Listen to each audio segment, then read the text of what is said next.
If Senator Sessions does get confirmed, there's already a long list of candidates who want to take his Senate job. News 5's Alan Carter has more.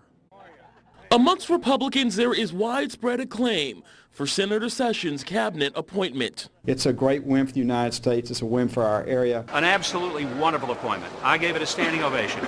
But with Sessions likely vacating that Senate seat, it's created a political battle royale of sorts in Alabama. And I want to make sure that we have the right individual who will support President Trump's agenda, support the agenda of the Republican majority.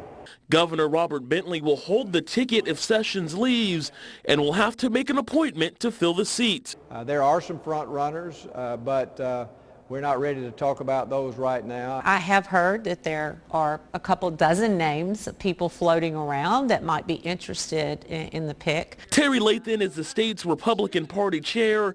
The committee is fielding names to suggest to the governor. I believe they ought to be a strict constitutionalist.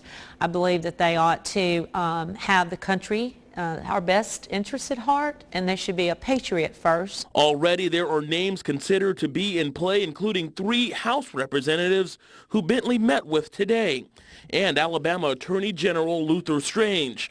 On the other hand, some local leaders have explicitly said they are not interested. Representative Bradley Byrne will not be a candidate for the U.S. Senate. I like the job that I've got now.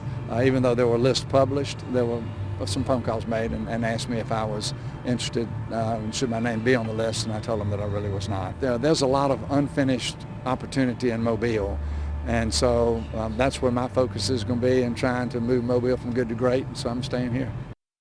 It's likely Sessions won't go up for confirmation until after Trump is sworn in, but it sounds like once that seat becomes vacant, the governor wants to get it filled pretty quickly. Whoever it is, though, would have to run for re-election in 2018. Reporting live in the newsroom, Alan Carter, News 5.